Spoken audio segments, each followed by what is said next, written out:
in the infrastructure or in the numbers, but in the spirit of collaboration, innovation, and excellency that each of us bring to our roles. It is this spirit that will guide us as we continue to scale new heights and make a lasting impact to the lives of our students and the broader community. As we gather here today, reflecting our journey and looking ahead to the future, it is clear that our mission extends beyond the academic and administrative realm. For those of us entrusted with roles in serving students, fellow staff, the community, and the church at large, our commitment must be rooted in the deeper purpose. By the grace of God, our primary task is to establish a personal relationship with Him, our vertical connection. When the spiritual foundation is firmly in place, it naturally leads to a strengthened horizontal relationship amongst us. This will foster a culture of love, unity, and mutual support that will permeate every level of our institution, from departmental teams to the broader university community, and from university administration to the university council and board of trustees. Guest of honor, sir, as we move forward in alignment with the University Strategic Plan 2020-2025, with a clear and ambitious agenda, our thrust will encompass several key areas. Upholding spiritual matters. We are committed to integrating spiritual principles within the framework of Adventist education philosophy, ensuring that our academic pursuits are guided by faith and moral values. Infrastructure development is yet another focus. We will focus on creating more academic space through infrastructure development and renovation. This will provide our students and staff with an improved environment conducive to learning and growth. New program and strategic development. Our aim is to develop and introduce new strategic and market-driven programs, starting with clinical medicine, law, and aviation management. We are dedicated to producing graduates who are not only employable, but also equipped with the practical and entrepreneurial skills to create their own opportunity. Income generation and entrepreneurship. We will enhance production for income generation and increase student involvement in business ventures. This will provide practical and entrepreneurial experience, preparing students for real-world challenges. Resource mobilization is yet another area.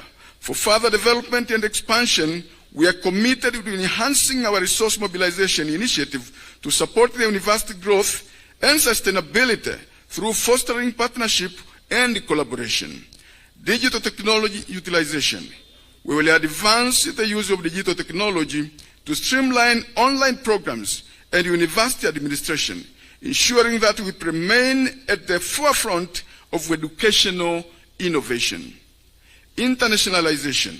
Continued internationalization of the university will remain a priority, expanding our global reach and fostering international collaborations.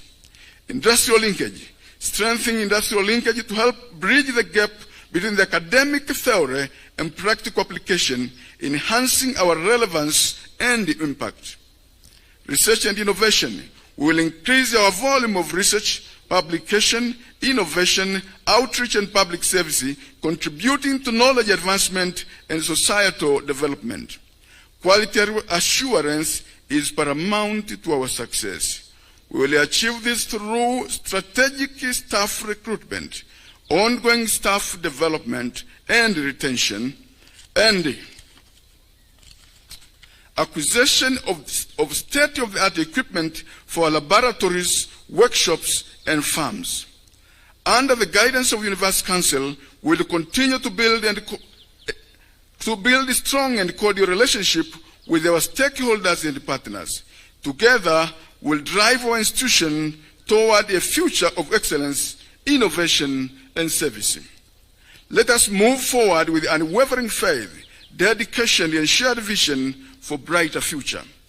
We shall always be propelled by our university mission to provide and advance holistic quality Christian education which develop men and women to be earnest seekers of truth and be equipped with the appropriate knowledge, skills, and the attitude for service to God and humanity.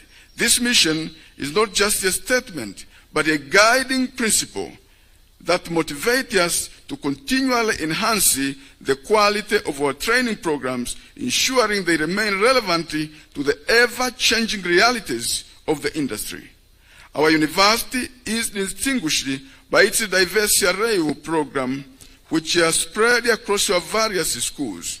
One of the key areas which we have seen remarkable success in our school is the School of Nursing. Our nursing graduates have consistently excelled both locally and globally, reflecting the high standard of education and training we provide. Their achievements are testament to the quality of our programs and the dedication of our faculty.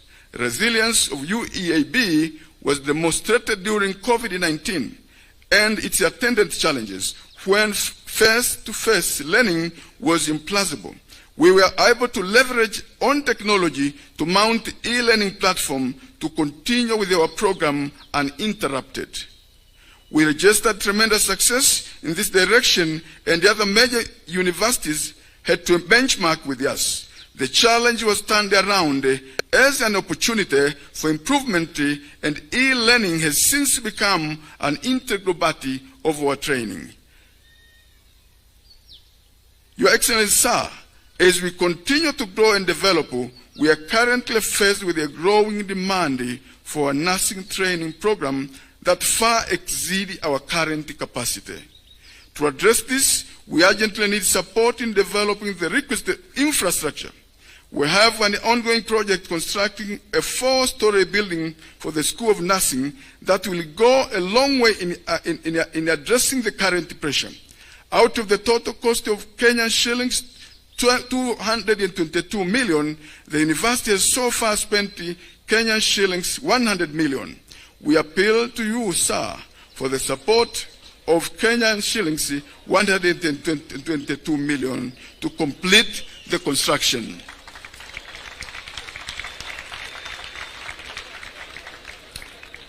As a phase-based institution, our focus is on holistic capacity building of human resources rather than the profit.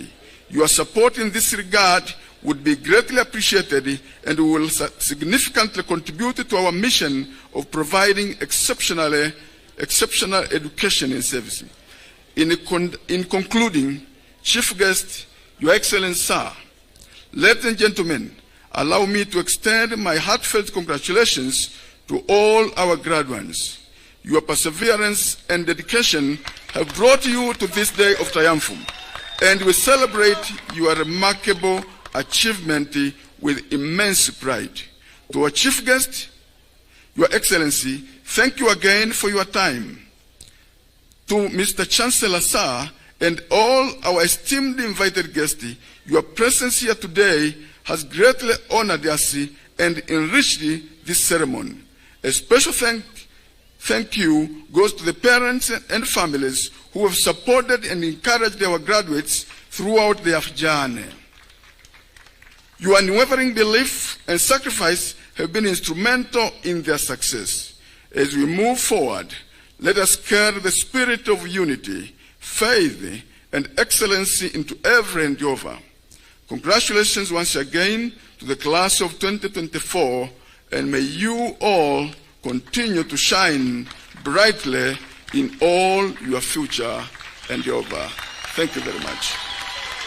Asante sana kwa hotuba hiyo. Imekuwa hotuba fupi kutoka kwa naibu chancellor ambaye ameguzia vipengee muhimu. Naibu chancellor anajulikana kama Profesa Msafiri Mamba Jackson, ameguzia vipengee muhimu na ningependa kumkaribisha mwenzangu katika kipengee kijacho. Thank you, Vice Chancellor Professor Msafiri Mamba Jackson, for that speech. We shall now have the award of an honorary degree to His Excellency, the President of the Republic of Kenya, Honorable Dr. William Samoei Arap Ruto. On va maintenant avoir l'attribution d'un diplôme honorifique à son Excellence le Président de la République de Kenya, son Excellence le Dr. William Samoei Arap Ruto.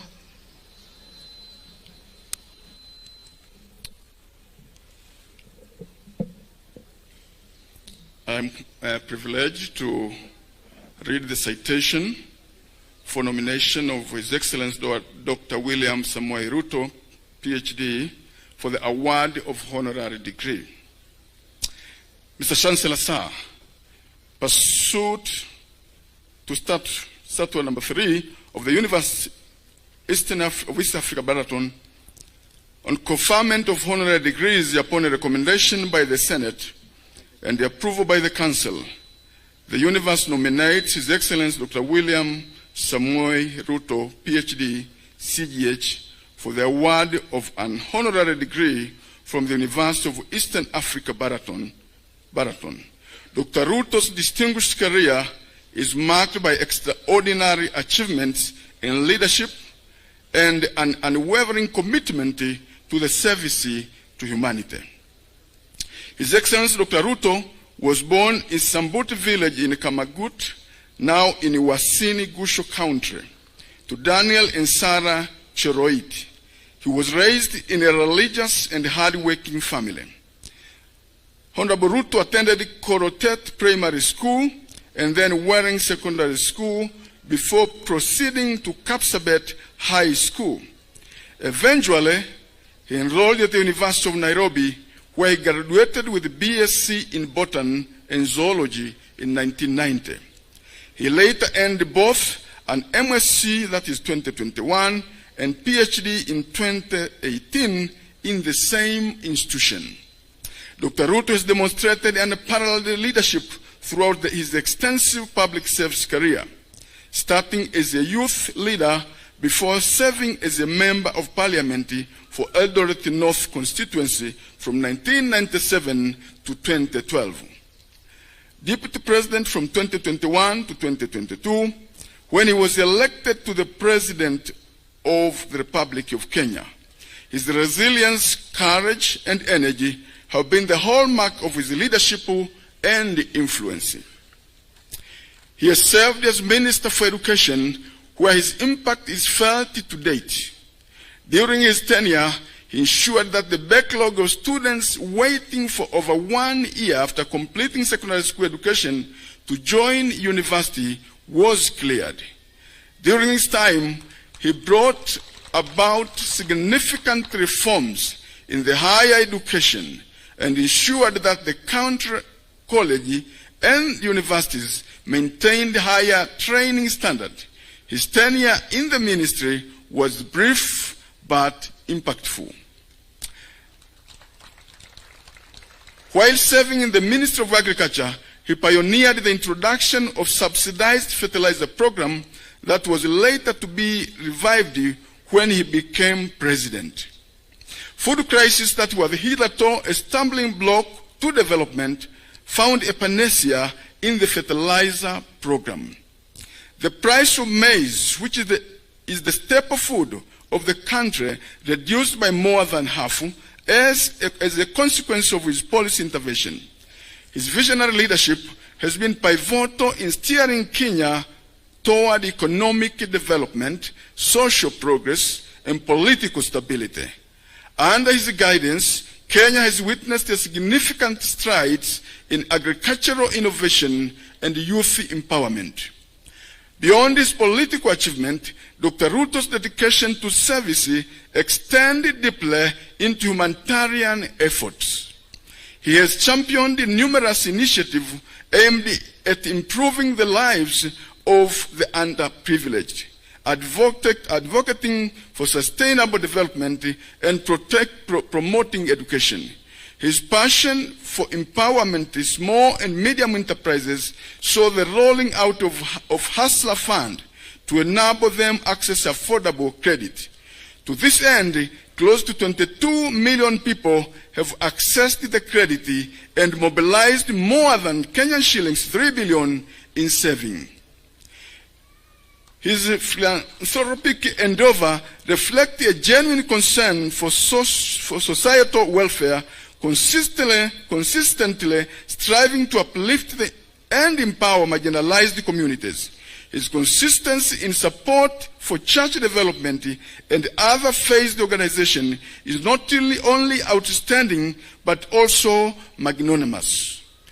Dr. Ruto's leadership is characterized by his commitment to integrity, transparency, and inclusive government.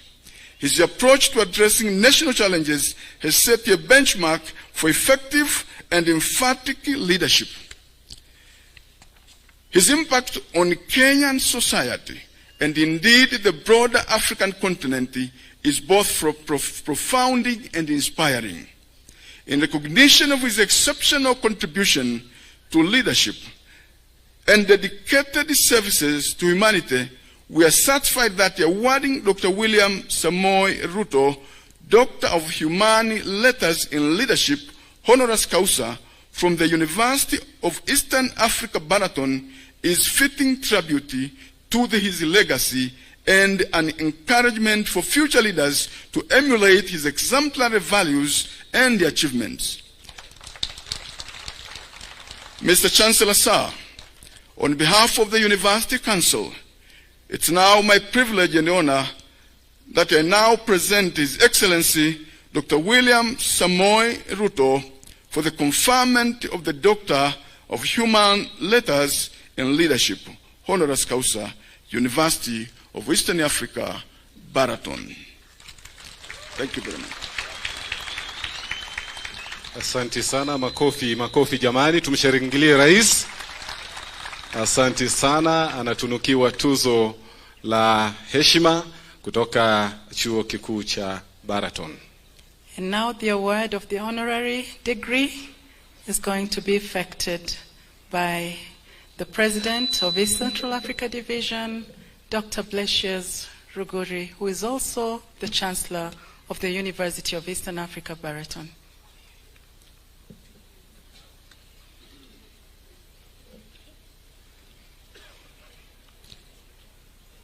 Your Excellency, sir,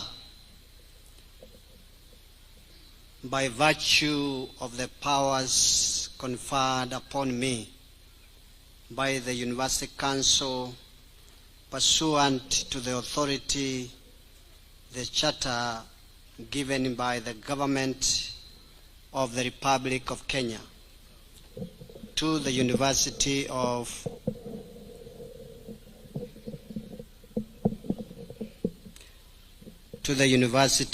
Eastern Africa, E.A-Baraton, and upon the recommendation of the Senate and approval by the Council, I now confer upon you, Your Excellency, the degree of Doctor of Humane Letters in Leadership, honoris causa, that you have merited as per the citation that was presented by the Vice Chancellor of the University of Eastern Africa, E.A-Baraton. And with this, I wish to invite you, Your Excellency,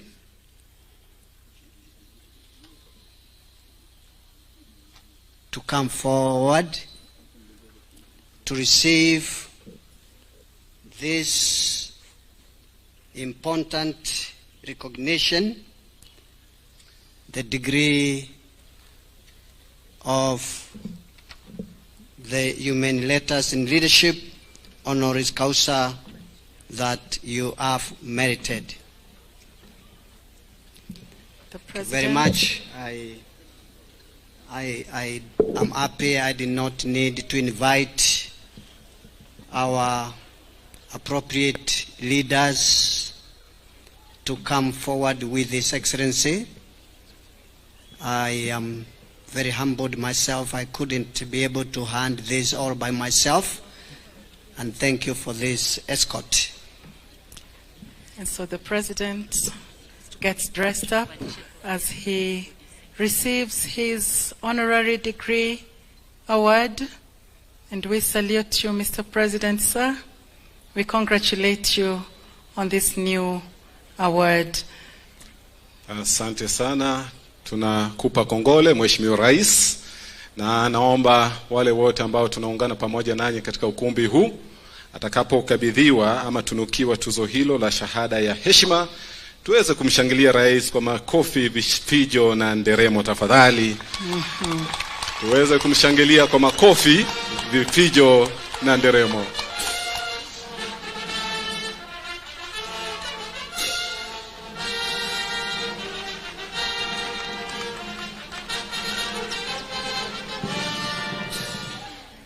Let's applaud our president. Makofi tafadhali.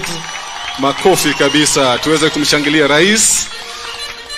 Si rahisi. Yes. Ni tuzo. Tumesema tuzo la shahada ya heshima ambayo anatunukiwa mpendwa rais wa taifa Jamhuri ya Kenya, na tunamtambua. Tunazidi kukuombea kila kunapokucha na kuchwa kwamba Mwenyezi Mungu azidi kukupa hekima ya kuweza kuongoza taifa hili kwa mwongozo wake. Voilà le président de la République de Kenya qui vient d'être attribué un diplôme honorifique et on prie que Dieu va le bénir tout au cours de son travail. Félicitations, congratulations, hongera to our president. Asante sana.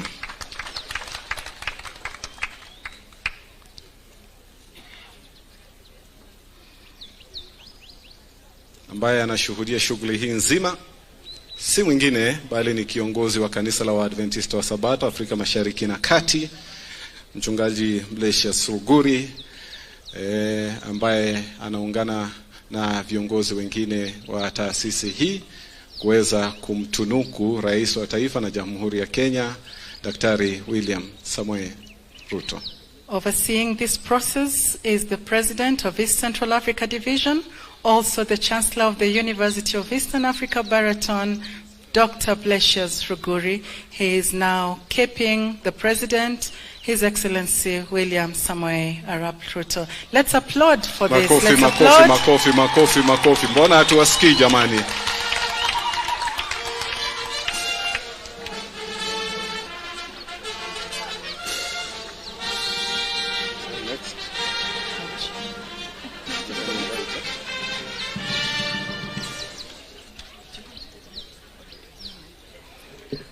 Congratulations to our President, His Excellency William Samoei Arap Ruto.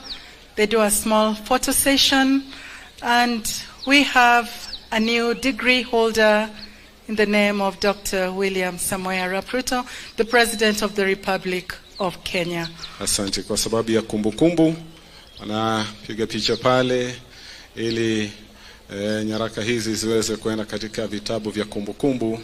Na tunazidi kumpa kongole rais wetu mpendwa Daktari William Ruto. Let's applaud them one kutunukiwa. Asante sana. Asante sana, tunashukuru sana. Kongole. As the president and his team get to take their places, we go to the next stage, and this is going to be the PS speech. The introduction of the Principal Secretary for Higher Education. This is also going to be led by Dr. Blesius Ruguri.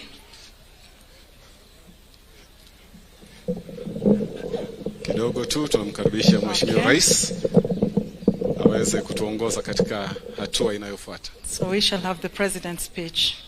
Thank you very much. Please let's take our seats. The Chancellor, distinguished members of the University Council, esteemed faculty and staff, the graduating class of 2024, family, friends, distinguished guests, ladies and gentlemen. I am humbled and deeply honored to accept the honorary degree of Doctor of Humane Letters in Leadership from the University of Eastern Africa, Baraton. I must say that it is the first time ever that I have accepted a honorary degree from any university.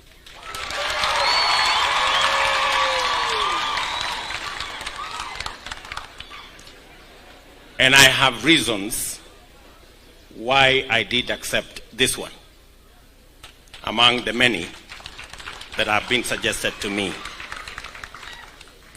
It is a great privilege to be recognized by this esteemed institution for the impact of my contribution, which have been made possible through the collaboration of many people and their goodwill. Together, we have contributed to the well-being of our fellow citizens and the advancement of our nation. I therefore take this opportunity to acknowledge the support of countless individuals, communities, and organizations across the country who have partnered with me through my public career, dedicating their effort, their time, their skills, and energy to the betterment of our society and our nation. I feel challenged that this very moment to reflect deeply on the impact of my efforts and contributions, particularly on how they align with the fundamental values and principles that this university holds dear. The purpose of leadership is to inspire and empower individuals and teams to pursue opportunities for growth, advancement, and self-actualization. Without values, leadership is not, let me repeat that. Without values, leadership is not only undefined and ineffective, but it also fails from the outset. Inherent in leadership, therefore, is the responsibility to consistently demonstrate through visible actions in the service of others and our nation the highest standards of integrity, focus, compassion, and unwavering commitment to excellence in pursuit of our common good. As I mentioned earlier, these principles of leadership and service have defined this university since its inception. I am proud to be associated with its work, values, and example. I am very proud to receive my very first honorary degree from the first chartered university in Kenya.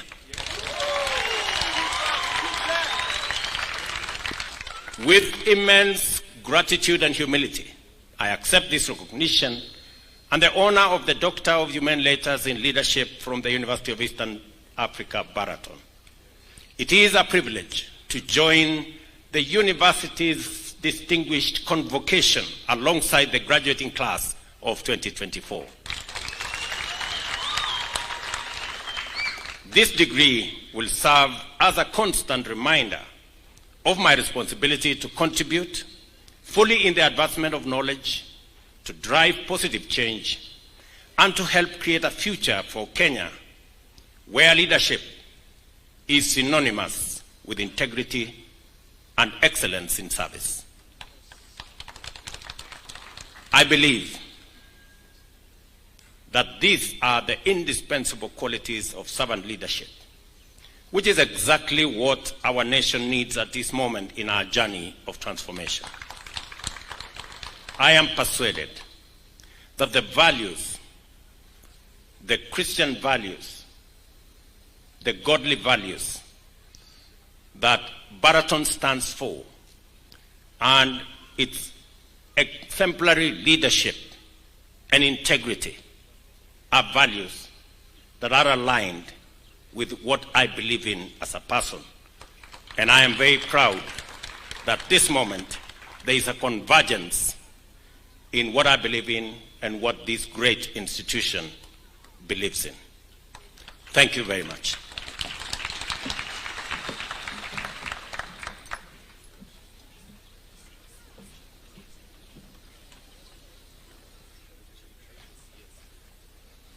Asante sana Mheshimiwa Rais kwa hotuba hiyo.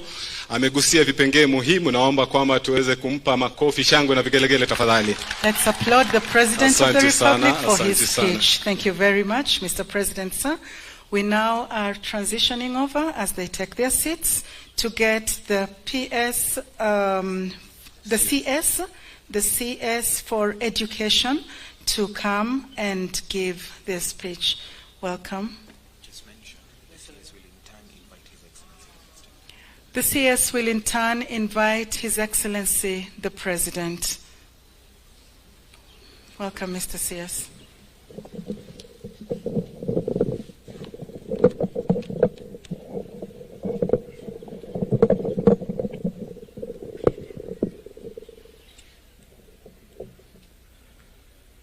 Your Excellency, the President of the Republic of Kenya and the Commander-in-Chief of the Kenya Defence Forces, Dr. William Samoei Ruto, Your Excellency, the Governor of Nandi, Honorable Stephen Sang, together with all other governors present here today, the Chancellor of E-A-Baraton University and the academic staff of the university, our esteemed graduates and their families, distinguished guests, ladies and gentlemen. It is a great honor to join you this morning as we mark the 42nd graduation ceremony of E-A-Baraton University. This event marks a milestone for the graduates, their families, and the E-A-Baraton University fraternity. This graduation is the culmination of years of hard work, dedication, and discipline on the part of the students. The achievements which we celebrate today would not have been possible without the support that they have received from their families and friends. May I therefore take this opportunity to congratulate the graduates and also commend their families and friends for the support they have provided to make this day possible. E-A-Baraton University has without any doubt also contributed to the success that we are celebrating today. As we congratulate the graduates for their excellent achievements, we also express our gratitude to the university community and its leadership for the role they have played in the holistic development of the graduates. Your Excellency, this university is one of our premier faith-based institutions of higher learning. In addition to nurturing and growing students academically, this institution is also driven by the objective of fostering students' spiritual growth. The essence is to provide value-based education and training to the students. This approach, which aims at the holistic development and transformation of an individual, is the direction we have to go as a country. It ensures that our graduates who are intellectually grounded and also motivated by positive moral values in their career and life pursuits. I have no doubt, therefore, that the men and women we are celebrating today are adequately armed with the knowledge and skills they require for the next phase of their lives. In keeping with its tradition, this great institution has built in them a value-driven foundation that is needed to contribute to the betterment of Kenya and the world at large. Your Excellency, the value-based education is in fact a critical pillar of both the competency-based curriculum and the competency-based education and training that we continue to roll out in our education system under your very able leadership.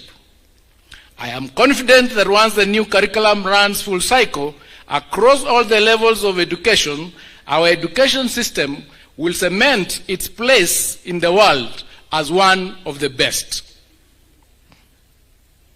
As part of this process, we are working with our universities to ensure that they are ready for the CBC cohort in 2029. As we do this, we are also implementing various reforms that are designed to enhance access, equity, and quality across all the levels of our education system. These include the student-centered funding model for higher education. Your Excellency, we have reoriented the processes under the funding model to make it more responsive to stakeholder concerns. As we gather here today, students due to join universities are receiving their revised admission letters, clearly indicating their respective household contributions to their fees. All public universities would have completed this exercise by tomorrow, the 19th of August 2024. In addition, Your Excellency, to enhancing access and equity in higher education financing, the student-centered funding model also seeks to revitalize our public universities and to place them on a path to sustainability.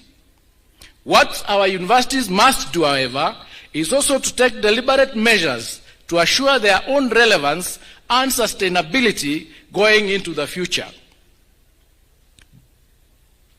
Our universities, both public and private, must reinvent themselves and strengthen their foundations for greater resilience in the turbulent economic environment.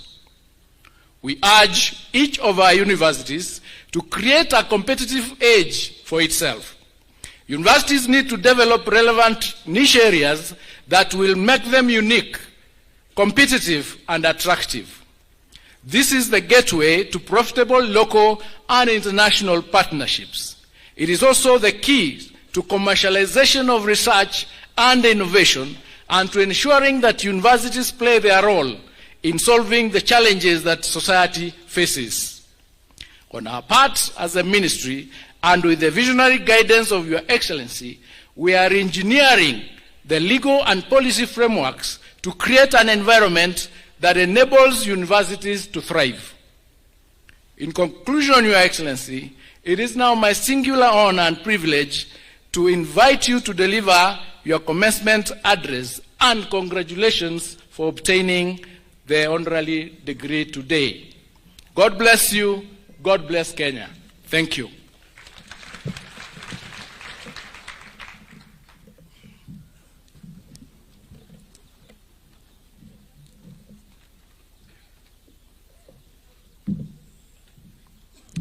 Thank you very much. We can take our seats. The Chancellor of E-A-Baraton University, the Board of Trustees, University Council, Mr. Vice Chancellor, all leaders present, leaders of the Seventh-day Adventist Church, graduating class of 2024, ladies and gentlemen, it is a great privilege for me to join the University of Eastern African E-A-Baraton community at this wonderful celebration of yet another culmination of the collective efforts of church, top leadership and management, teaching and non-teaching staff, and most critically, the disciplined, hard-working, and dedicated students of this great institution. As we all know, a graduating ceremony or a graduation ceremony is an ideal opportunity to reflect on, recognize, and affirm the contribution, impact, and output of all these important stakeholders. It is also a measure of how effective their collaboration has been and how successful they have managed to project their founding values and guiding principles. I know that the graduating class is made up of disciplined, hardworking, and dedicated young people from Kenya and beyond. If they were not so, this event would not be taking place at all. I know that this event is a culmination of many hours and many years of commitment, hard work, dedication, and today we celebrate all those efforts. I also know that the University of Eastern Africa E.A-Baraton set out to establish a unique learning institution of great ambition. It has not only lived up to its founding aspiration of imparting much needed knowledge and skills in the areas of great relevance to our communities, but it has also done so while remaining firmly grounded in Christian faith and values, which are reflected in every facet of life and work in this great institution. At the same time, E.A-Baraton has grown to become a modern, forward-looking institution which consistently sets out and meets very high standards. In so doing, the university has demonstrated the power of faith in organizing, developing, and actualizing important national institutions and the essential roles that faith-based organizations continue to perform and their undeniable contribution to our nation's development. This university, in particular, has not hesitated in asserting moral values and ethical principles as essential components of all meaningful work. Consequently, its work and the people associated with it have impressed with their unique impact in our communities, organizations, and enterprises. Ladies and gentlemen, this graduation ceremony is therefore a worthy celebration of 42 years of ambition, consistency, and impact. It is a confirmation that the decision of the Church to establish an institution of higher learning and of the government of Kenya to charter it were inspired decisions. Not only was this,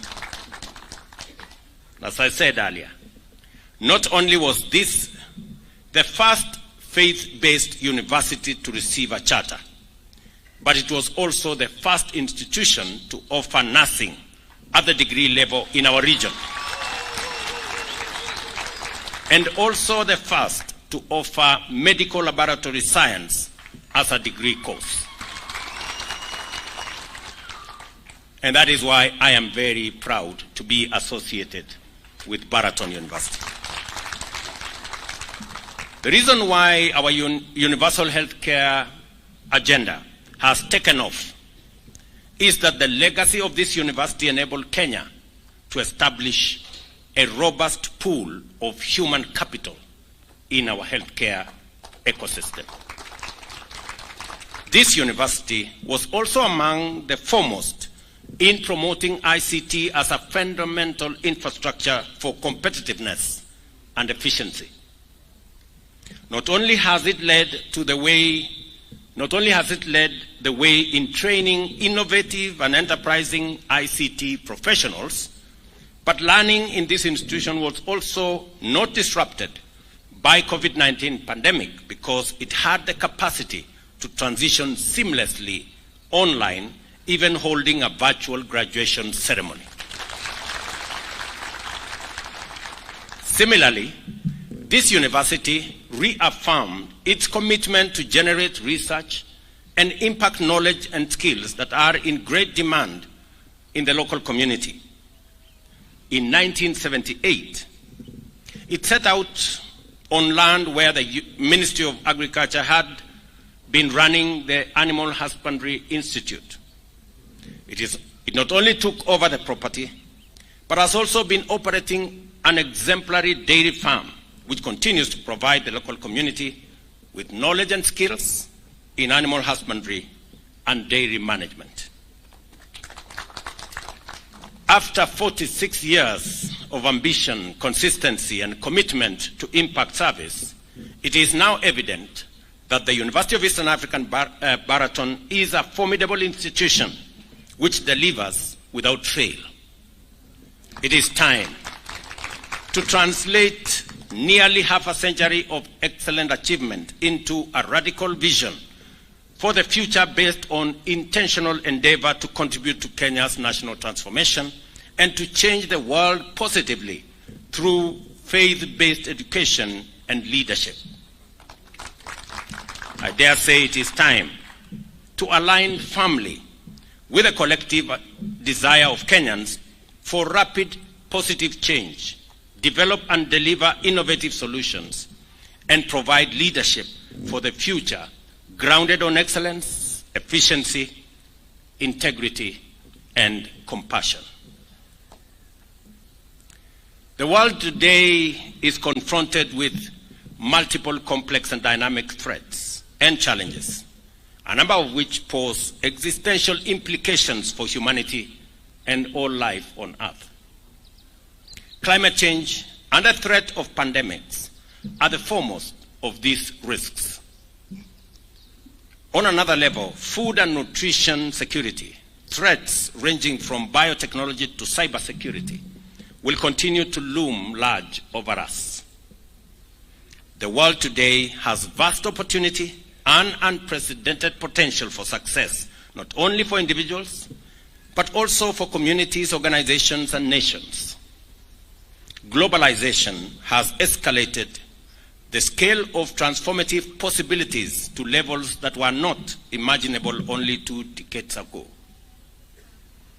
I want to ask Baraton University to take its place, seize the opportunity, and provide leadership in this complex and changing world, because you can do it. To successfully confront the threats, navigate the complexity, and exploit the opportunities before us, we shall have to develop the capacity to engage with technology and practice innovation boldly and ambitiously. This university has grown and shown that it is capable of doing precisely that, and young citizens, like the graduating class of 2024, are exactly whom we need to make it happen. I hope the graduating class of 2024 will not let us down. I encourage you, all of you, to face the future with both confidence and ambition, with courage and integrity, and with boldness as well as imagination. Teach in this university future graduates science, technology, economics, arts, and humanities, management, leadership, the power of the Almighty God of all creation, and about the role of values in elevating societal institutions to achieve transformation. Never forget God of all creation.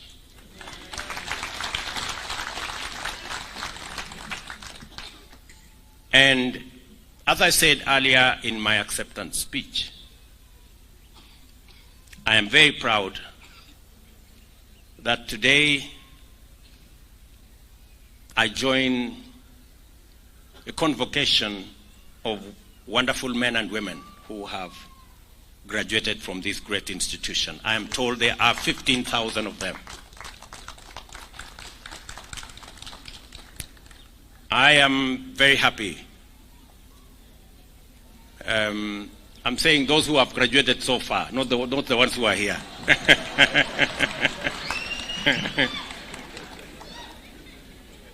And I am very happy that in the citation, a few things have been mentioned about my contribution. Let me mention 2 of them. One of them is the decision to deal with a challenge that existed for between 10 and 15 years. We had students waiting for almost 2 years before they could join university. When I became Minister for Higher Education, I decided that it was time to eliminate this challenge that had been with us for a long time and nobody wanted to make the decision because it was difficult. When I made that decision and provided the leadership for us to get out of that conundrum, I received a lot of flack.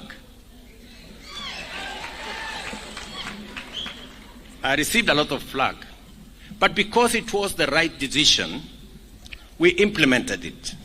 Today, many of our students are beneficiaries, that they can complete their higher education this year and join university next year. And we stopped the hemorrhage in our education system of many students who, staying at home for 2 years, ended up getting married and ended up not pursuing higher education. The other decision that I was confronted with is the format of our education. For years, Kenya concentrated on formal education and very little of technical education. When I became Minister for Higher Education, and having assessed our skills audit and realized that we were way behind many countries in matters technical education, I began the journey to reposition technical education in our education system. I remember the Vice Chancellor of Moi University then writing an opinion in the newspaper and saying how wrong I was. But today, we have grown students in our technical education ecosystem from about 20,000 then in 2009. Now we have close to 700,000 students in our technical education. And we are making tremendous progress. It was a difficult decision then. Today, we all share in its outcome. I know many people contributed, many people worked with us to make that a reality. I am also persuaded now, as I was then, that we need a funding model that is not focused on the university, but focused on the student. A funding model that will not leave any child in Kenya behind. A funding model that recognizes that there are children from vulnerable families. I don't think it is correct for all of us to assume that we are all the same and that students from vulnerable families don't need affirmative action. They do. And that is why, in this new model, we are increasing scholarship and loan for students from vulnerable families from 80% to 95%. I am persuaded that it is the right thing to do. And so, as it was difficult before, so it is now, but the right decisions need to be made anyway. We will celebrate them further down the road. To the class of 2024, I congratulate you on your hard work and achievement. I wish you success as you go forth into the world. Practice your professions and actualize your great potential for the benefit of your families and your nation. I pray fervently that your wisdom, integrity, and strength increase as you put your knowledge and skills to the service of God, our Creator, our nation, and to our fellow citizens. Thank you very much. My very best wishes. Well done. God bless you. Thank you very much.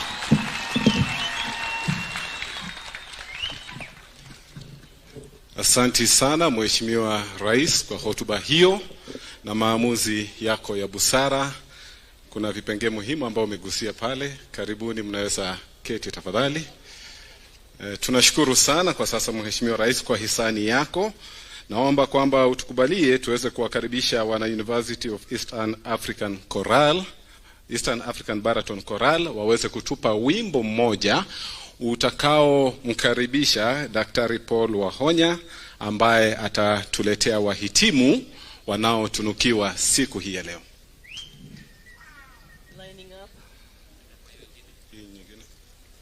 Lining up is the University of Eastern Africa Baraton Choral.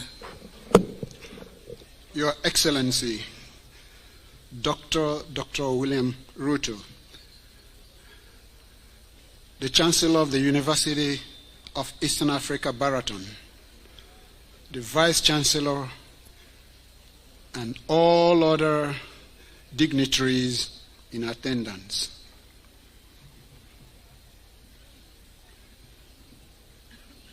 The University Choral will present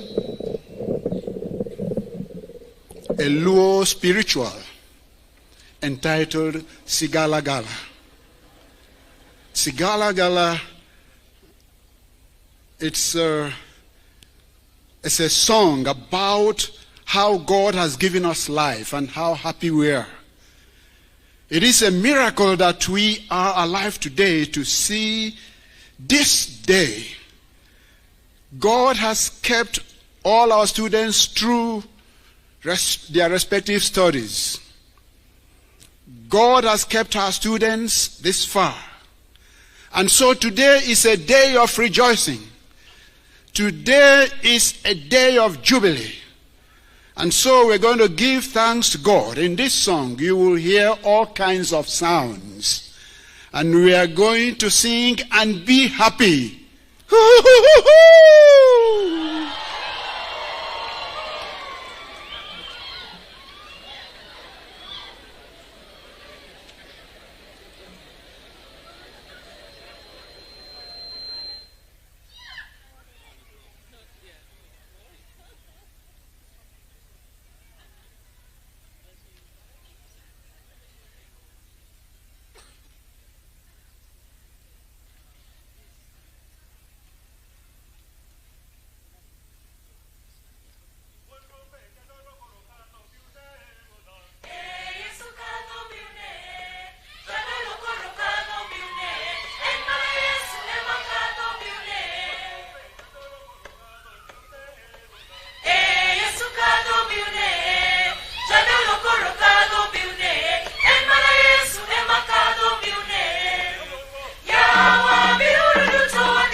The next part of the program will have our Deputy Vice Chancellor, Dr. Paul Wahonya, presenting the candidates.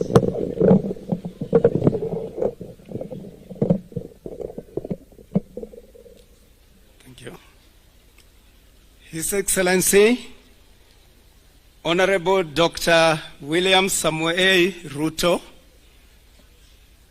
as a university, time has now reached for us to present degrees, certificates, and diplomas to those who have completed all their study programs.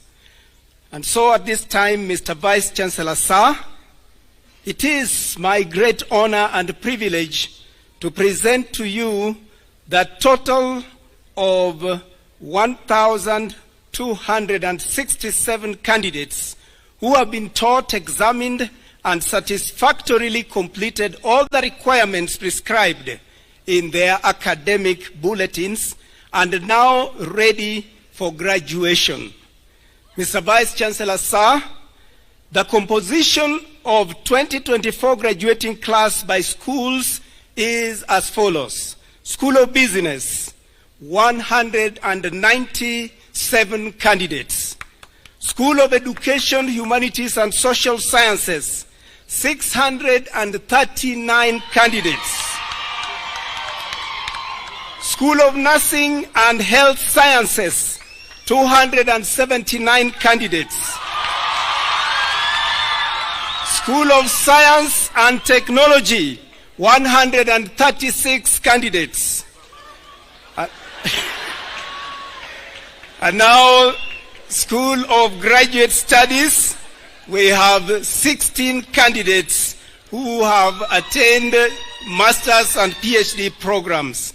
Now, at this time, Mr. Vice Chancellor, sir, allow me to invite the respective school deans to present their candidates for the conferral of their degrees, diplomas, and certificates. We shall start with the School of Business. Professor Ibeneme will present. School of Education, Humanities, and Social Sciences. Professor Rabach will present. School of Nursing and Health Sciences. Professor Dr. Lorraine will present. School of Science and Technology, Professor Paul Francis will present. And School of Graduate Studies, Professor Ramesh will present. Thank you very much.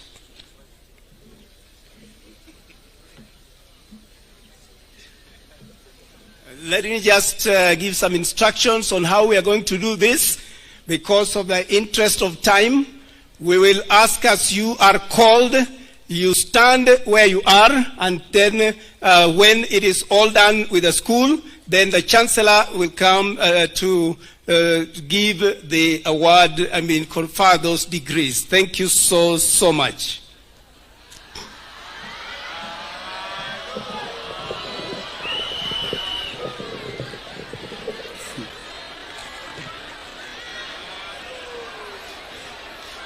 Your Excellency, Dr.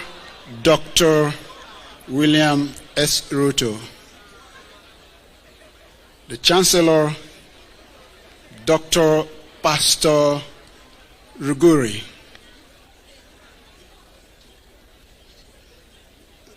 the Council Chair, Dr. Pastor Samuel Misiani, Excellency Ambassador Sarah Serai, and all other dignitaries.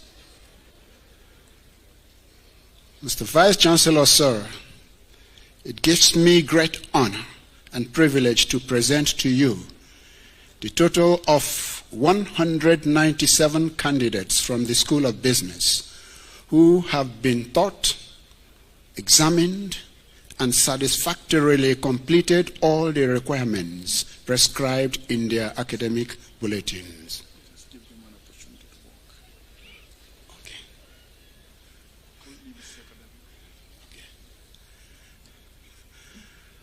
I have received a new instruction from the Vice Chancellor.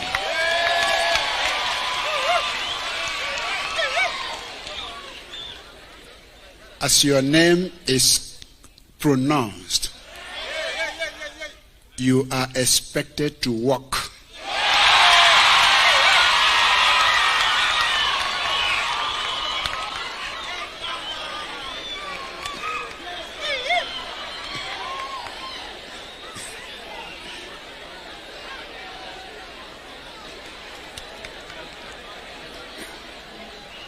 You read very fast. Huh? Okay. And then they will become.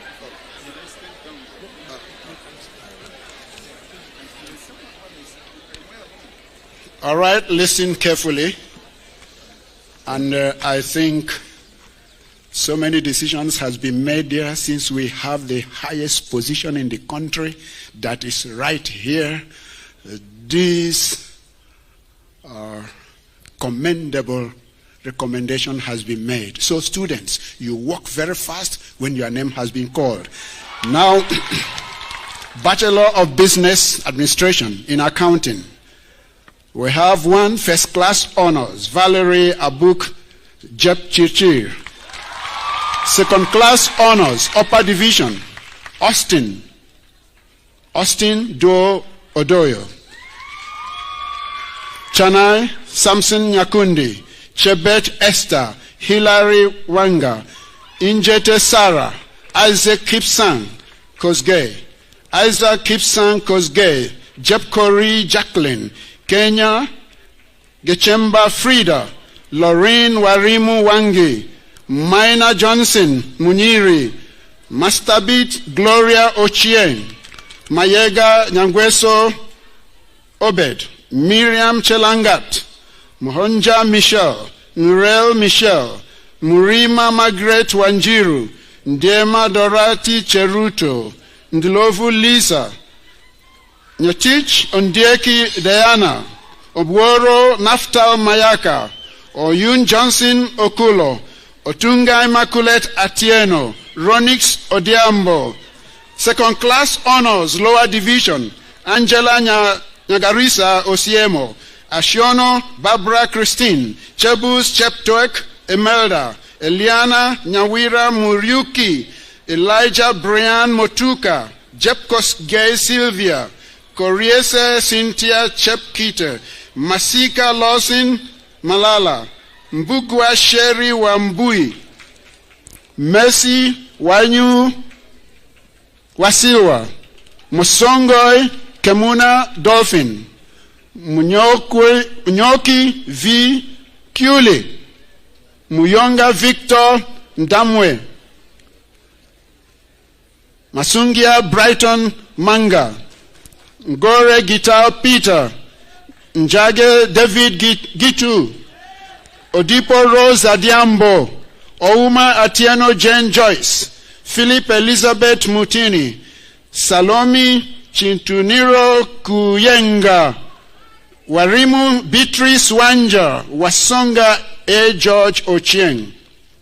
Past class, Faith Wahu Njenga, Kandodo Vanessa, Njeri Valentine Wanjiru. Bachelor of Business Administration in Finance.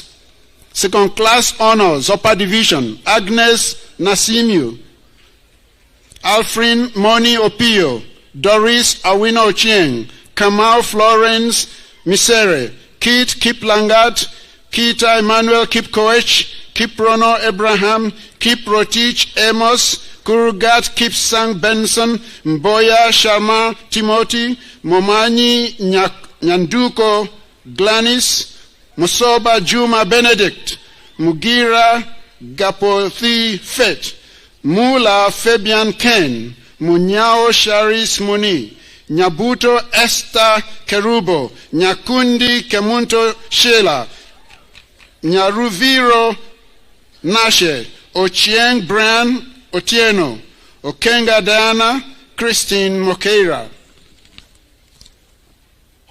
Onyango Dimboy Joseph, Onyango Faith Adiambo, Otieno Ronald Owiti, Wamuka Margaret Wamaita. Second class honors lower division, Akinyi Faith Cynthia, Alfred Kipruto, Arodi Felix Omonde, Cheptu Abigail, Kyoko Faith Ndungu, Kiplagat Cornelius, Meta John Jones, Mubichi Jedida Wendwa, Mwema Tawa Obed, Mugweni Haron Njeru, Munene Seth Jetlifa, Musia H. Wende, Mutumo Jimmy, Mugusi Elon, Kirote Nelly, Sikuku Savio Wesonga, Wakuku Lin Wanjiku, Past Class Mbale Gabriel, Pata Ambrosia Mbuli. Bachelor of Business Information Technology. Second class honors upper division, Chengot Thoya Anthony, Dande Beryl Adoyo, Dedrick Wanzia Mwanti, Katuke Juliet Mbula, Maeba Andrew Moran, Mutuku Kilonzo, Owuo Joy Aloch, Saini Stephen, Waswa Elwis. Second class honors, Alvin Emmanuel Gumbo, Dembesi Shirley, Faith Mbite Ngina, Isaiah K. Kirwa, Jacob Omboyi Owanda, Jeptum Olivia, Joanne Kirui, Murithi Maureen Wakio, Ocharo Elizabeth Nyaboke, Wakoli Kanakali Cynthia, Pass Class, Levi Osoro Nyambati, Osborne Timothy Gondwe, Bachelor of Science in Networks and Communication Systems. Second class honors upper division, Gideon Kipkoech, Mukosi Victor Wandwa, Nyangechi Darlin Mora, Omolo Otieno Samuel, Omweno Monda Samuel, Ciro Nobet. Second class honors lower division, Iona Jackson Begi, Eunice Minor Pida, Kiboy Francis Muita, Rubabura Bandahage Espua, Vincent O. Kiberenge, Past Class Author O. Alela, Nganga Joseph Jenga, Bachelor of Science in Software Engineering, First Class Honors, Kaimburi Grace Mutoni. Second Class Honors, Biketi Jacob Okwale, Chariot Lawi Rono, Colin Sowino, Freddy Obiero Nyandiek, Gitau Justus Gatiru, Kenneth Kipyegon, Keronga Duncan Osano, Kirma Linda Mboga, Mbote Frida Wambui, Messi Warimu Gitingu, M.A. Lista Kerubo, Moses Ruben, Mugwe Ian Macharia, Musau Ernest Brian, Wylington Edmond Minor, Ndwiga Patrick Murani, Zambu Joseph Mutini, Odiambo George, Rovins Okinyi Atieno, Sulte Osi Pius, Tyrone Michael Kisenya. Second class honors lower division, Caleb Chariot Bore, Collins Wanjoyi Wanmuchi, David N. Bita, Gideon Kipkoech Lele, Ayan Kipiego,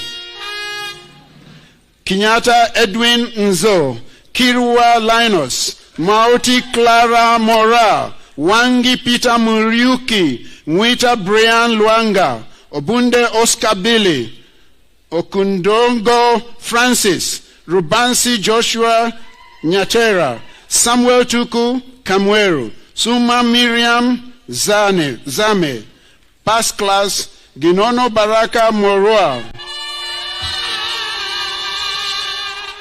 Macharia Stephen Mahugu, Muhu Hazil Kamau, Mutuku Martin Kilundo, Otieno Tomli Osborne, Cielo Duncan Nyangosa, Bachelor of Business Administration and Management, Second Class Honors Upper Division, Liza Anel Wenda, Nzomo Peter Wongela, Otunga Mafula Celestine, Swasilifia Kilembe.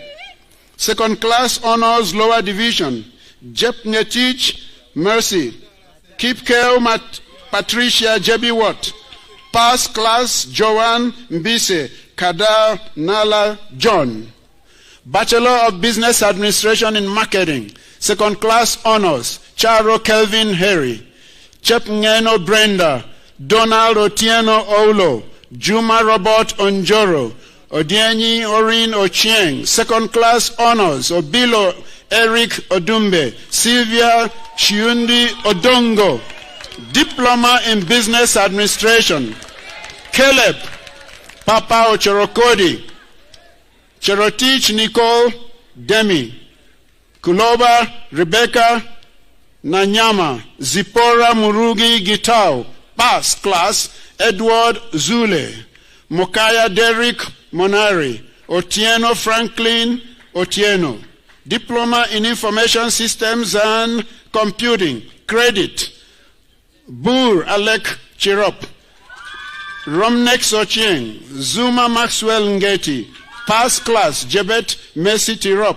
Kip Koech Kip Rotich Collins, Magara Mark Nyangera. Mr. Vice Chancellor, here ends the candidates from the School of Business. I will now invite all the students that have been called, that have received an award. Will you rise and we receive an applause from the audience? All School of Business that have been called, please rise. Give them a round of applause.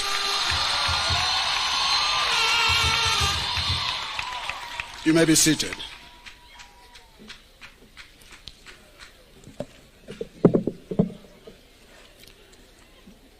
Mr. Vice Chancellor, sir, it is now my great honor and privilege to present to you a total of 639 candidates from, thank you very much, from the School of Education, Humanities and Social Sciences, who have been taught, examined, and satisfactorily completed all the requirements prescribed in their academic bulletins and now ready for graduations.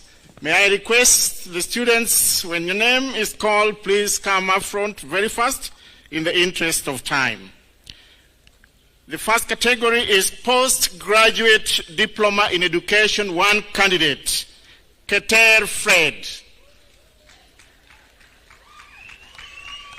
Bachelor of Education Arts, 180 candidates. First class honors, Chepkemboi Stephanie, Helen Wandie, Joy Ann Kidaha, Mayo Joyce, Charlene Kavere.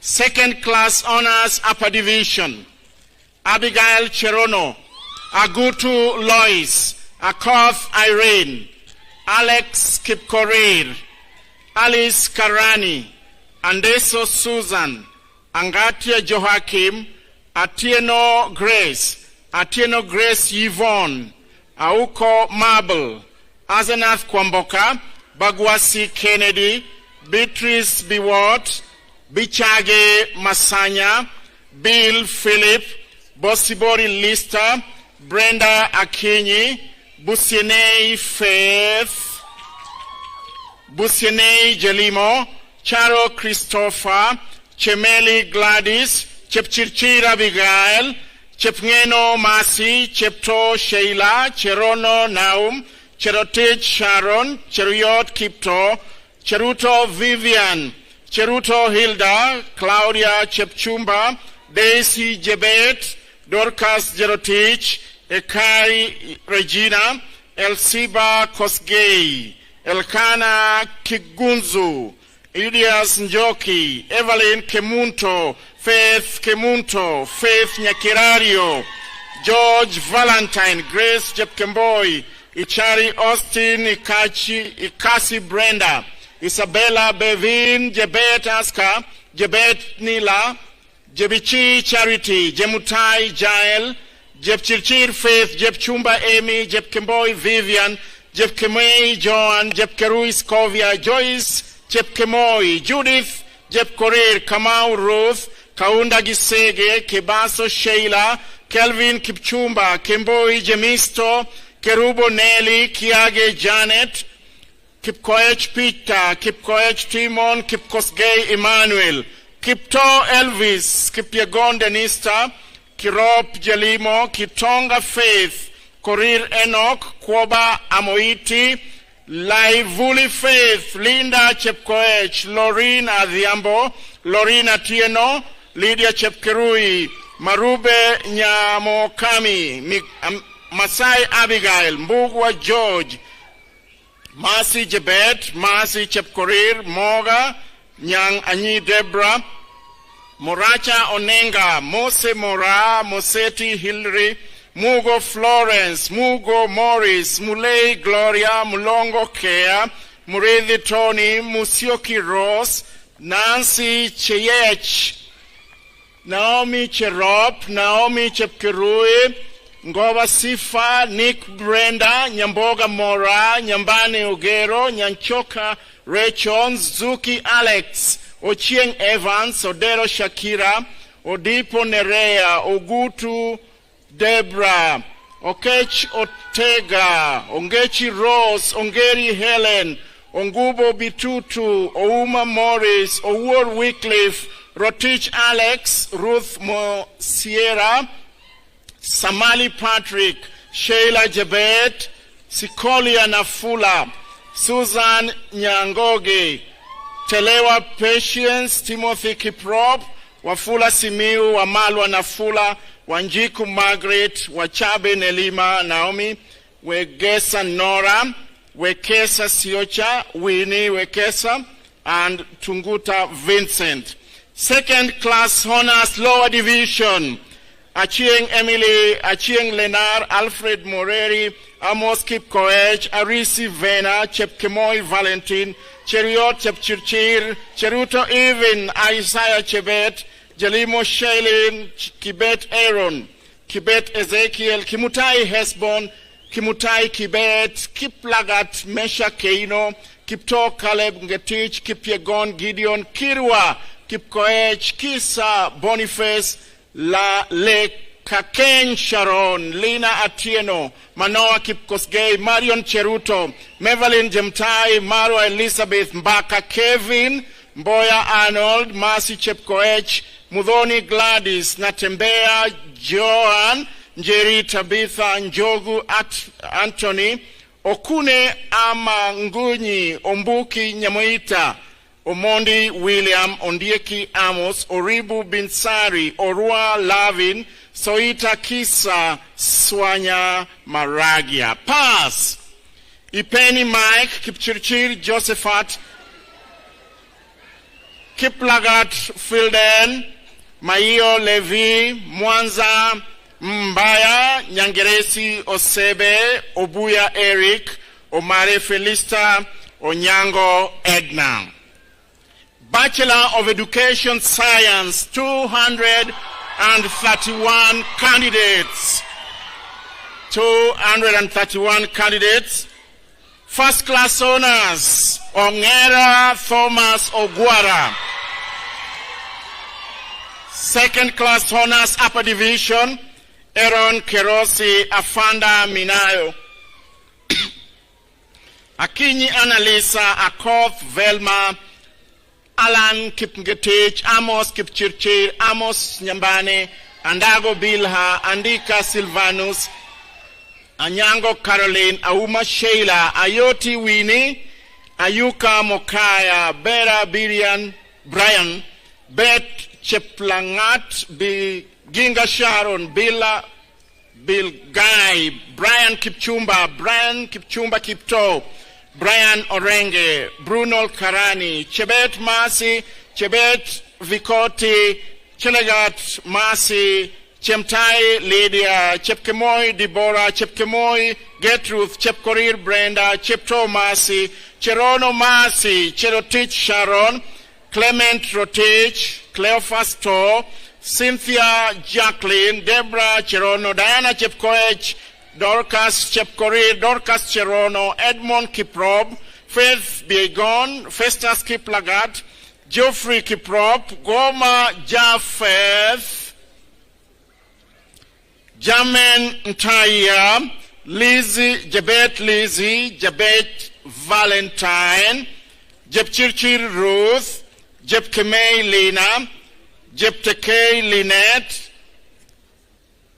Jeroboam Faith, Jerob Cynthia, Joe Cherono, Kamonya Sharon, Katua Masi, Kelvin Kiprotich, Kemboi Ezra, Kemboi Masi, Kamwe Nyankeia, Kerubo Ongwana, Karinda Shitanda, Kibet Maritim, Kiboi Sara, Kimaio Masi, Kimutai Emon, Kimutai Aaron, Kimutai Sheila, Kinyua Dennis, Kipchirchir Porphyrios, Kipkemboi Brian, Kipkoech Anthony, Kipkoech Victor, Kiplagat Bungay, Kipngetich Kelvin, Kiprop Jeremiah, Kipruto Jemutai, Kirui Kipkoech, Komen Jepsergon, Kosgei Kimutai, Chalo Peter, Laban Kipchumba, Lavin Linley, Lele Anna, Lynette Chepkemoi, Lauren Chebet, Marciden Aosa, Martha Jemewetich, Martin Chesiro, Mbalu Samuel, Mboya Helen, Manua Masi, Masi Chepkoech, Mary Makal Cornelius, Medida Gideon, Mildred Jepkurgat, Misati William, Mokera Joshua, Monari Dixon, Mungare Dina, Mungare Vincent, Mora Vera, Morara Festus, Morara Masese, Morara Nyaenda, Muchui Eric, Mungao Otieno, Munyao Chalo, Munyao Stephen, Muirungi Catherine, Masinde Nicodemus, Mutua Laki, Mwene Mora, Naomi Reson, Ndungu Wenyechi, Nekesa Lenis, Nganga Njogu, Ngeno Kiprotich, Ngugi Job, Jagi Maxwell, Nyabuto Kevin, Nyakangi Omari, Nyakioma Brenda, Nyambura Dorcas, Nyanchiri Eunice, Nyarindo Bosibori, Obadia Kiptanui, Obegi Doris, Obonyo Joel, Obulei Agai, Obuyo Dhiambo, Ochieng Basil, Ochieng Daniel, Ochieng Gideon, Odhiambo Otieno, Omau Edmond, Ombogi Heshbon, Omondi Evans, Onguka Lensa. Yes. Thank you very much.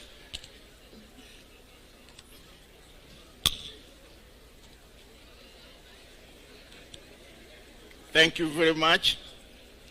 Onyango Juliet, Onyango Samuel, Orioki Onderi, Osita Sarah, Otieno Eunice, Ouma Morris, Peter Njuguna, Purity Mora, Rebecca Jepkoech, Ruben Kipkirui, Richard Onyango, Riechi Onyonka, Rolex Bernard, Ruth Pauline, Ruto Nelly, Sarange Nicolette, Saline Deke, Sharon Jepchirchir, Sharon Jerono, Shailene Chepngetich, Sietene Jemutai, Tenge, Grace Linda, Victor Kipngetich, Vida Achieng, Vincent Kiprono, Wabwile John, Wafula Christopher, Wafula Nanjala, Wanjala Atira, Wanjala Wamalwa, Wanyonyi Tony, Were Lizzie, Yano Kiprop.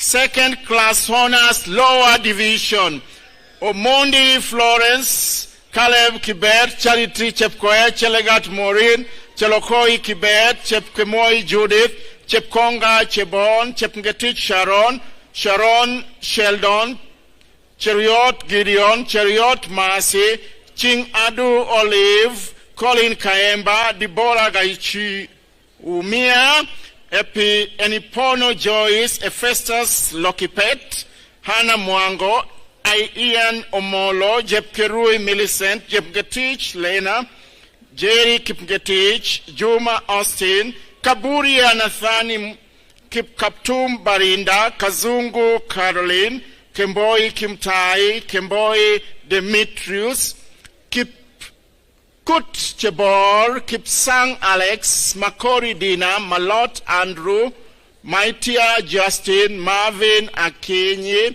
Mikoi Andrew, Momanyi Omari, Morara Amos, Moseti Edna, Mushiri Benson, Mwaniki Hope Shalom, Naimutie Gladys, Ndagara Rebecca, Njagi Grace, Njau Wanjiru, Obange Kimberly, Okiambe Dominic, Omondi Joab, Omuya Omboto, Osinde Beth, Rafael Muya, Ratemo Omwenga, Sechero Shailene, Shadrach, Kiprotich, Titus, Kiprono, Valentin Jerotich, Wekesa Luke. Pass. Gilbert Kipkirui, Joy Nangeni, Kipkemboi Koech, Mercy Faith, Bachelor of Arts in Development Studies, 11 candidates. Amal Baia, Kamau Wambui, Mpinda na Mazulu, Nyamu Andrew, Onyango Seth, Wenyenje Situma, Wekesa Simeu, second class honors lower division, Tariro Ashley, pass, Jonathan Aganze, Namara Mark, Ntalewa Katula, Jordan. Bachelor of Arts in Journalism and Mass Communication, 10 candidates. Second class honors upper division. Arasa Sinde, Baraka Japheth, Jepkoech Glaudia, John Mutanyi, Osebe Nyandika, Ouma Onyango, Timtila Faith. Second class honors lower division, Kisumba Kennedy, Scholastica Chepkemoi. Pass, Faith Kalei. Bachelor of Arts in Music, we have 2 candidates. Noyengo Wanakuta and Obunaka Jason. Bachelor of Music Education, second class honors upper division, Mikinea Mulunji, Rispa Kerubo. Bachelor of Arts in Theology, 44 candidates. First class honors, Anne Orieko, Kirika Paul. Second class honors, upper division, Abuga Edwin. I'm waiting for those in theology, please march forward in the interest of time. Okay, I'm seeing Anne coming. The rest, may you follow? Okay. Second class honors upper division, Abuga Edwin, Ayeko Billy, Guoro Janet, Kevin Odhiambo, Kiage Bonareri, Kinambaka Augustine, Kinageni Vincent, Kirenya Vincent, Mibei George, Morris Otieno, Musiemi Kelvin, Mwaro Samuel, Njanja Rose, Nyabando Nyagoka, Nyabuto Ntabo, Nyanduaro Lewis, Ogelo Patroba, Okeo Felix, Okoth Holians, Oluma Julius, Omori Robert, Ondela Habil, Okodan, Oriko Walter, Oyim Julius, Ruthvel bin Sari, Tenai Caleb, To Eliud. Second class honors, Andiema Robert, Arumba Bernard, Boit Juma, Jacob Wangwe, Okapel Omunyin, Okilodo Boas, Omenya Kefas, Onkoba Bosire, Paul Festas. Pass, Gatluak Fergiat, Meshach Kemei, Onchiri Emmanuel, Samuel Atuya, Sibanda Kelvin. Bachelor of Arts in Theology and Music, we have one candidate, second class honors lower division, Ongatunyi Bramwell Omeri. Diploma in adult education, we have one candidate, Zaina Atieno. Diploma in education arts, 6 candidates. Credit. I'm waiting for those students with diploma in adult education and adult education. Please march forward.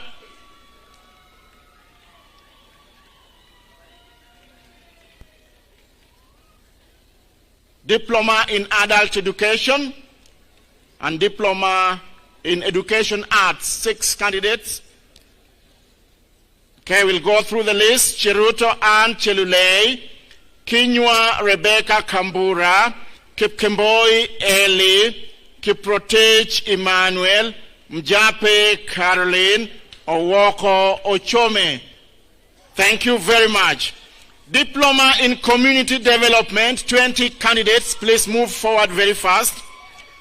Achieng Diane, Agalo Melda, Chana Yukabeth, Cynthia Akinyi, Gisemba Judith, Marita Nyanduko, Matundura Japheth, Muhammad Fauzia, Murule Agnes, Nairenke Masi, Naomi Chepkorir, Njoroge Ann, Okoth Aoko, Rhoda Nduku. Pass. Esther Atieno Odongo, Faith Akinyi, Morara Jesse, Mutabaruka Ntwali Prince, Obuzo Margaret, Odada KC. Diploma in music, 2 candidates, Helen Jeptanui, Osindi Joan. Diploma in pastoral theology, please come forward very fast. Distinction, Brian Ochieng, Oguta Roy, Ojuando Pascal. Where are those students, please? Diploma in pastoral theology. Distinction, Brian Ochieng, Oguta Roy, Ojuando Pascal. Credit, Aminga David, Award Moraine, Baldwin Achieng, Bonyo Omondi, Caleb Odhiambo, Celestine Murage, Chacha Laban, Chepkwony Kenneth, Chumo Timothy, Harrison Leparan, Kiremi Edith, Kemboi Meshach, Kemei Kiptok, Kemunto Kimori, Kimutai Ezra, Kimutai Sylvester, Kipkoech Emmanuel, Kiptanui Nicholas, Kiptum Korir, Makunde Thomas, Marita Enoch, Matayo Duke, Mengo Josephat, Muchonje Duncan, Mulati Sami, Munjalu Kennedy, Murithi James, Nelly Jerop, Nyakina Irene, Nyambane Dismas, Obisa John, Ogendi Mesfin, Ogise Nyaboke, Ogwok Masi, Okinyi Moses, Okongo Wycliffe, Omwenga Nyaberi, Osindu Esbon, Onyango Okeyo, Otieno Victor, Otieno Wycliffe, Saeta Josephat, Shabatai Silas, Wambua Musioki. Pass. Abigail Gesheba, Abuga Edwin, Agoro Frederick, Bernard Nabangi, Meli Daniel, Mweresa Rose, Ochanda Zakaria, Okachi Francis, Omondi Bradox, Robert Kipto, Wandati George. Certificate in Community Development, 7 candidates. Please move forward very, very fast. Chumo Lydia Chemtai, Hilary Ambey, Jepleting Machi, Vicky Award Sami. Pass, Adasa Florence, Akinyi Joy, and Yvonne Akinyi. Certificate in Pastoral Theology, 51 candidates. Distinction, Kimathi Jacob, Opio Johnson, Richard Romeo. Credit, Amonga Getugi, Ariemba Ateka, Boaz Kipkosgei, Bonareri Isabella, Bor Elisha, Chipchirchir Emmanuel, Dennis Chiriot, Geoffrey Kwemoi, Jacoyo Vincent, James Moridi, Job Mzalendo, Joseph Kiplimo, Kimei Wilson, Kipkemei Abraham, Koshoke Le Kishon, Chalo Jason, Chalo Owen, Makus Tandiwa, Miruka Ongoro, Misuko Jacqueline, Misungwi Timothy, Nyakige Lilian, Nyakioga Nyaribo, Okech Elisha, Omanya Alexander, Ongoro Zachary, Oyugi Caleb, Rianga Ombati, Wachia Mulanda, Wambua Museo, Wambui Gitau, Wanyonyi Simiu. Pass. Amanya Kara, Calvin Otieno, Elar Peter, Jeb Kemboy Rael, Kebore Lawrence, Skip Kurgat Jared, Lemaso Badia, Mbaka Onchari, Momanyi John, Morebi Monchari, Ndiwa Sakongo, Chako Mbogo, Dual Kenneth, Mondi Kevin, Onchoga Aristarchus, Ondieki Gesora. Certificate in Ministerial Formation, 10 candidates. Bosire Miranga, Kibet Japheth, Pass, Awiti Frederick, Kirionki Meyoki, Lemushen Kevin, Mwiti Alfred, Naboe Oscar, Odhiambo Philip, Ogweno Philip, or Lowaru Ayubu, or Rao Hastings, Otieno Moses. Vice Chancellor, sir, that's the end of the list. May God bless you all.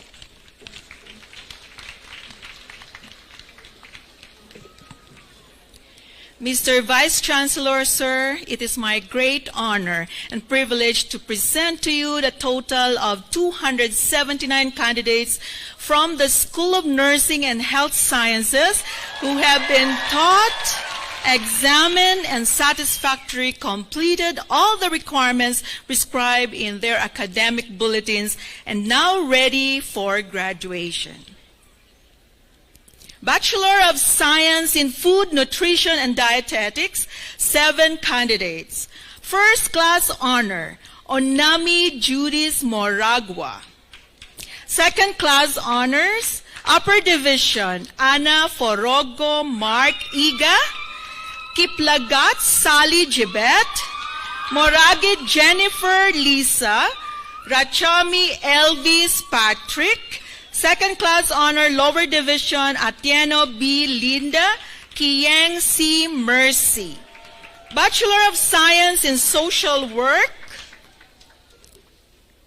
Second class honors, Lower Division, Evelyn Nyaboke Mokgaka.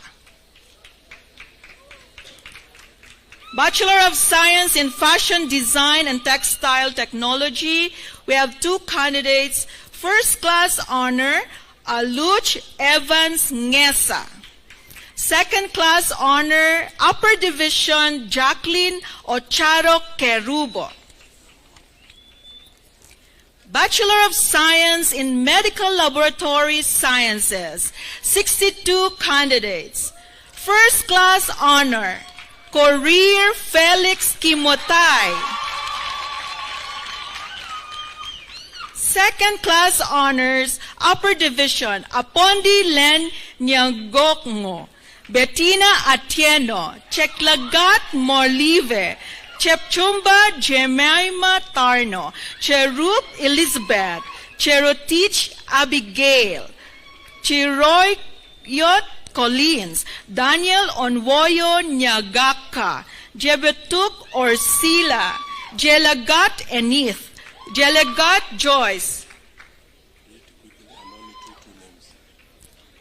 Jepkoski Lucy, Kiplagat Collins, Kipreno Guilford, Kipngetich Isaac, Kitum Jeroyot, Claim Kipyagon, Mohammed Ahmed, Morara Anastasia, Moses Otieno, Mukami Esther, Ocheng Emma, Ocheng Ondio, Odera Samuel, Odero Dong Ocheng, Odero Newton, Okot Vincent, Omondi Wycliffe, Ondite Wycliffe, Omondo Wapwire, Otieno Akinye, Ryan Kimotai, Sami Mwiga, Sami Omyembo, Serem Jepkoge, Sadi Esther, Tanui Leticia, Walobengo Rafael, Wanga Razar, Wanyoni Molongo,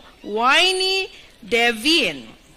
Second class honors, lower division, Asanat Okot, Chepkumoy Naomi, Franklin Mokolwe, Gachanja Clement, Gatara Elijah, Ayan Kipretich, Joan Mercy, Kiprono Emmanuel, Malolo Ferdinand, Mutai Cosmos, Wende Mildred, Ngorierian Crop, Onhiembo Peggy, Oriere Evans, Onyeno Kane, Otieno Gardon, Peter Lennox, Solomon Jotabebe, Wamalwa Fred. Bachelor of Science in Nursing, 171 candidates. First class honors, Bracedes Necheza, Nangongo Chepkoze Viola, Coach Jep Ngetich Mercy, Maio Jep Koge Hilda, Michelle Jebiche, Omari Moige Rachel, Jimmy Kepreno.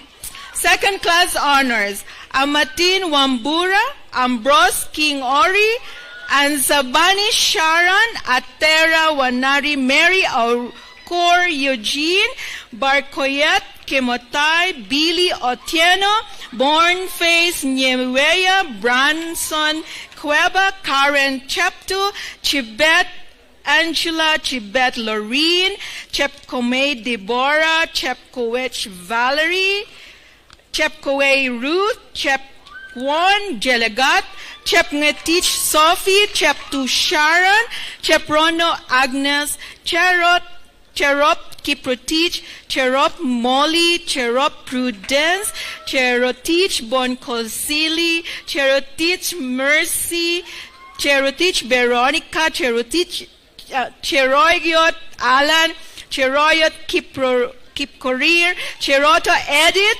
Chezilwa Laban, Danson, Kipaki, Delphine Dorcas, Diana Chibet, Elvis Kiplagat, Faith, Lilan, Gillian, Jepto, Helen Kirobo Abuga, Jacqueline Nyasera, Jacqueline Wamboy, Jairus Kipto, Jemotai Judith, Jemotai Lin, Chepchirchir Bernice, Chepchumba Ngochok, Chepchumba Valentine, Chepkowei Abigail, Chepkemboy Martha, Chepkowich Joy, Chepkogay Mercy, Chepleting Judith, Chepto Cynthia, Joylyn Chepchumba, Juma N. Dorothy, Dalundo Joshua, Kate, Kamua, Jonah, Kangor, Larry, Karike, Ashley, Yay, Ivy, Kabeya, Harrison, Kegoma, Marianne,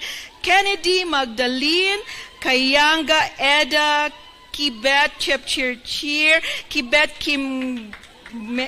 Kip Kemboy, Kibichi, Jeruf, Keyboard Jep Kogay, Kimbua Ayan, Kihara Samuel, Kimotai Amos, Kimotai Dennis, Kimotai Chepchirchir, Kinuga Beatrice, Kip Keme Wilfred, Kip Kowech Lynn, Kip Courier Brian, Kip Rono Dennis, Kip Renoy Caleb, Collie Sylvia, Courier Kabito, Kokay Maureen, Korgat Jeptu, Kapwai, Kip Churchier, Langat, Kip Courier, Emmanuel, Lenny, Angela, Lewis, Limo, Lewis, Misheka, Lewis, Chumba, Limo, Chepkeno, Linda, Cheruto, Lucer, Anyango, Makoni, Irene, Makori, Anna, Malinga, Aaron, Alusho, Stella, Mani, Catherine,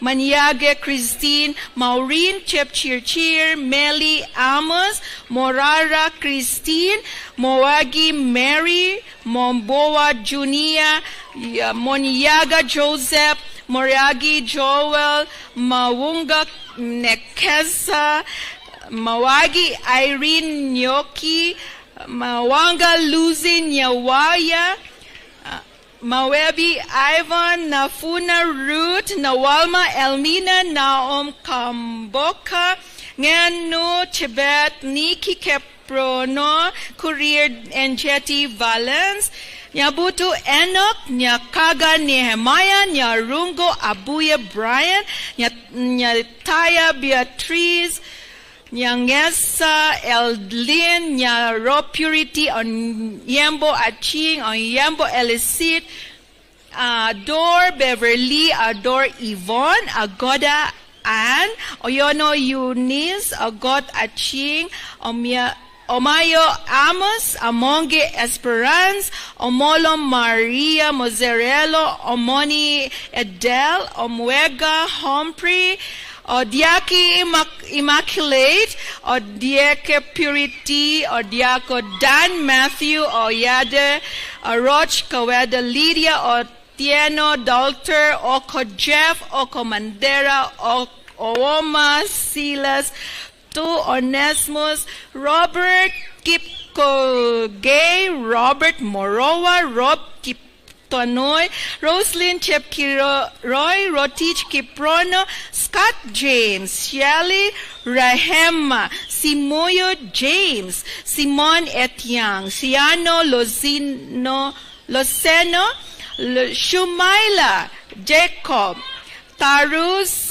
Jepkoge, Beryl, Torichich, Jelegat, Drusilla, Sarange, Benita, Wafalo, Veronica, Wanyio, Wafalo, Mark, and Sablon Kemoto Teresa. Second class honors, lower division, Charles Oyogi, Cherub Jacqueline, Mbeta Jonathan, Mohiri Kelvin, Mokemwa Davis, Rona Victor, Ruto Sharon. Bachelor of Science in Public Health, 14 candidates. Second class honors, upper division, Chepkiroy Sharon, Immaculate Akot, Plavia Musuga Japet, Chamriho, Jepritich Shaila, Kilala Ronich, Kimotai Daniel Sang, Kisizwa, Derek Monene, Nightingale, and Buri Salome Oyo Isaiah, Veronica Adhiembo, Wanya Elza. Pass, Mark Emmanuel Ohiembo. Diploma in Environmental Health, 6 candidate. Credit, Alfred Kipkoske, Beatrice Cheproech, Courier, Chebet, Betsy, Nyani Chebet, Patrick Agufto, Pass Juma Webster. Diploma in Fashion and Textile Design. Credit, Deborah Wari Okari. Diploma in Food, Nutrition and Dietetics, 13 candidates. Distinction, Boni Diana Morawa, Kiboy Esther. Credit, Chirona Merceline, Glory Zamwa Kyogo, Yudea Kina, Marlene Chepkurir, Meli Jebichi, Rono Cheprotich, Paz Chelegat Koroz, Chepkoich Enid, Cherotich Mercy, Mongare Rachel, Nyahia Ann. Certificate in Foods and Nutrition, 2 candidates credit, Jelagat Brenda, Paz, Sharon Chepruno. That's all the candidates for School of Nursing and Health Sciences. Congratulations.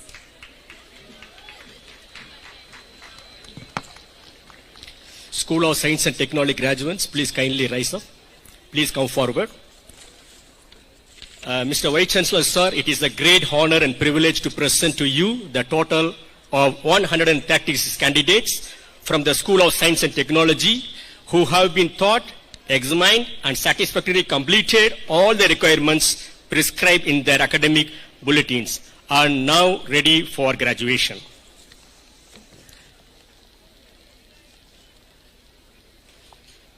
Bachelor of Science in Agriculture, Animal Science, option 3 candidates, second class honors upper divisions, Matoke Diana Kemonto, Namwai Belinda Few, Foroko Field Samson. Bachelor of Science in Agriculture, Crop and Soil Science, options 1 candidate, first class honors Simiyu Elijah. Bachelor of Science Agri-Business, 2 candidate, second class honor upper division, Melissa Christine. And Nandula Esther. Bachelor of Science in Biology, Biomedical option 1 candidate, second class honor lawyer division, Sikuku Robert. Bachelor of Science in Biomedical Sciences, 1 candidate, second class honor upper division, over Victor Omandi. Bachelor of Science in Chemistry, Analytical Chemistry, option 1 student, second class honor lawyer division, Chepkoich Mercy. Bachelor of Science in Chemistry, Analytical with Management, option 1 candidate, second class honor upper division, Wambua Kennedy. Bachelor of Science in Chemistry, Industrial, option 1 candidate, second class honor upper division, Kipsang Kipro Boniface. Bachelor of Science in Chemistry, Chemistry with Management, option 3 candidates, second class honor upper division, Kerubo Sylvia Ogoti, Ochieng Steve Onyango. Second class honor lawyer division, Kitinji Kennedy. Bachelor of Science in Mathematics, 28 candidates, second class honor upper division, Anguini Kelly Kevins. Anyongo Nicholas, Bowers Lorette, Cherop Ruth, D. Daniel Omon, Emmanuel Kipto, Humphrey Ibrahim, Gule Simon, Sheptuni Brenda, Juma Millicent, Kimitoy Gladys, Masindo Simiyu, Catherine Kerubo, Rono Amachet, Samoy Kibet Walter. Second class honors lawyer division, Gabriel Vekesa, Albanus Mutuku, Kenetel David, Leslie Barasa, Monsheri Mildred, Martin Moanta, Jaiga Faith, Onkoba Wycliffe, Nawoke Judith, Omola Odiambo, Vera Agnes, Kipro Teach Kenneth. Pass, Wandiki Lennox Lois. Bachelor of Science and Technology, Automotive, 51 candidates, second class honor upper division, Barasa Vekesa Jasper, Chepnigo Sharon, Nima Nangoho, Kamanga Joseph, Kelvin Mondia, Kibet Benjamin, Kote Timothy, Lokochel Ambrose. Maina K. Labon, Marango